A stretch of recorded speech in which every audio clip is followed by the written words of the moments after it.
It's just days before Halloween for Indianapolis roommates Mona Jackson and Angie Barlow. Like from high school till now, we always lived together, so. And after 11 years of friendship, 24-year-old Mona and 23-year-old Angie are more like sisters than friends. I was adopted into the family. Not necessarily paperwork, but yeah. And she's also adopted in my family as well. But Angie had big-time dreams of becoming a dancer, which for a small-town girl from Muncie, Indiana, would mean extra money to live large in an even bigger city. Once we moved to the city, things opened up for us, so we start going on vacations and spending money like we're not supposed to, and we just really like salt and pepper. That's where we are. And Angie's mother, Christina Kramer, supported her oldest daughter's independence and free spirit. She was full of life, full of love. She loved her family. She loved her friends. She loved her sisters. And she loved her dog, Pablo. And she definitely lived every day like it was her last. But Angie never imagined just how much time she had left. One night, out of the blue, she receives a mysterious text message. The first message started out, "Hi, do you do private parties?" Angie, who had started by dancing at a gentleman's club in the area, would do private parties on occasion, and the text appears to be from a woman wanting to surprise her husband for their anniversary.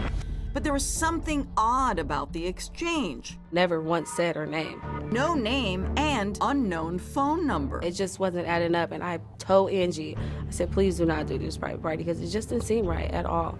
The detail didn't seem to worry Angie. On the night of the private party, Angie gets another text from the client stating, "I want our panties and bra to match. Anything black and red?" Angie responds, "Yes, I have a couple black and red outfits." Then Angie does something she always did before dancing at a private party. She screenshots the party's location and sends it to her roommate Mona. This is where I'm going for this private party. Along with the screenshot, Angie attaches this haunting message. "Doing a private party at this address, just in case I go missing, LOL." A few hours later, Angie messages again. This time she appears to be inside the party. There was a Snapchat that she had, and it was about 11:45 on October 26th in the evening. And it said, "Doing this private party." And we do believe that that Snapchat was taken in the bathroom at the apartment. Seen here from her Snapchat, there's a big smile on her face. Everything appears to be fine. But by the next day, nothing. Nobody's heard from her. Nobody's seen her. I start calling Angie. I'm leaving her voicemails, text messages. Angie's mother frantically races to her daughter's apartment.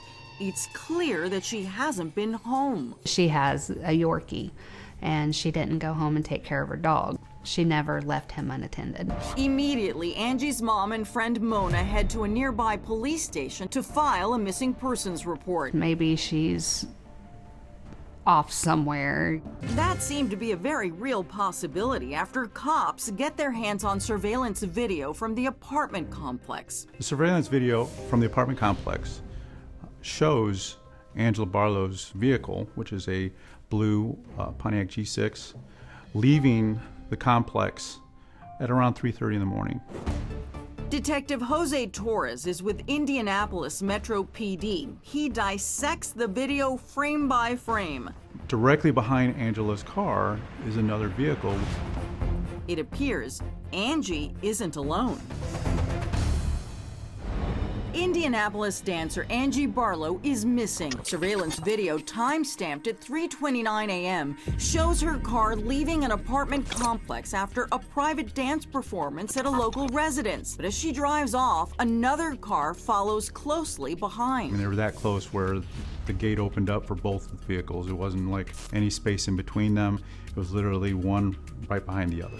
But other than that last glimpse caught on tape, Angie was nowhere to be found. Her friends and family begin throwing out all kinds of theories. Maybe she's off somewhere, maybe she drank too much or whatever. Trying to justify anything, coming up with anything I can to justify why she's not answering her phone, why she didn't come home. Investigators soon focus on the shadowy figures driving those two cars. But there's one big problem. With the video, you cannot see who's actually driving either vehicle. Cops do have a clear shot of the second vehicle's license plate. When they run the registration, it comes back to a woman named Raven Miller. I found out that the people hosting this party was a female named Raven Miller and Baron McCullough.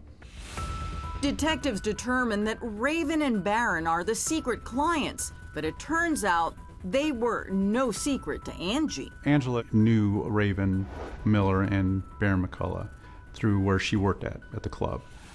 And shockingly, Raven and Angie weren't so fond of each other. There were issues to the point where Angela would not have done this private party if she had known it was Raven and Baron that were throwing it. The person behind the private party text to hire Angie never gave a name, and the phone number was also unknown. I believe, yes, she was tricked to come to this location. I truly believe she did not know that it was going to be Raven and Baron's apartment. And I believe somebody else was there to answer the door when Angela knocked on it. The couple is brought in for questioning.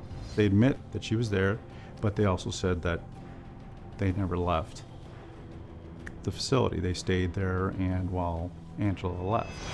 Police have no evidence indicating Raven or Baron had anything to do with Angie's disappearance, and they let the couple go. Until 12 days later, when police get a big break. Her vehicle, the Pontiac G6, was located. Angie's car is discovered just 8 miles from the apartment where she was last seen. We were hoping that, maybe if we found her car, we'd find her. Sadly, there's no Angie. But when her car is taken in for processing, There were some leads found in the car. unfortunately, it was not enough to solve the case. Months would pass and still no answers. Then, completely out of the blue, police get an anonymous tip. Saying where Angela could be located. We just had to wait, still holding on to the hope that she was out there alive. The tip points police to the backyard of a vacant home in Indianapolis, about 10 miles from where Angie went missing. Once we obtained the search warrant, we had cadaver dogs respond, and once they hit a location, and then start digging. There, exactly where they were sent from the tip, police find a badly decomposed body. The coroner shows Angie's parents photos of still visible tattoos. Those are images that you see when you go to bed, and it wakes you up in the middle of the night. Because that's something no parent should ever have to go through. Tragically, her parents confirm their worst fears. That was, in fact, my daughter. And we had to sit in the coroner's office and give the Jane Doe a name. And at that point, Jane Doe was Angela. Tragically, Angie's killer doesn't have a name. Though she disappeared about 8 years ago, whoever murdered the young dancer has never been found and is still walking free.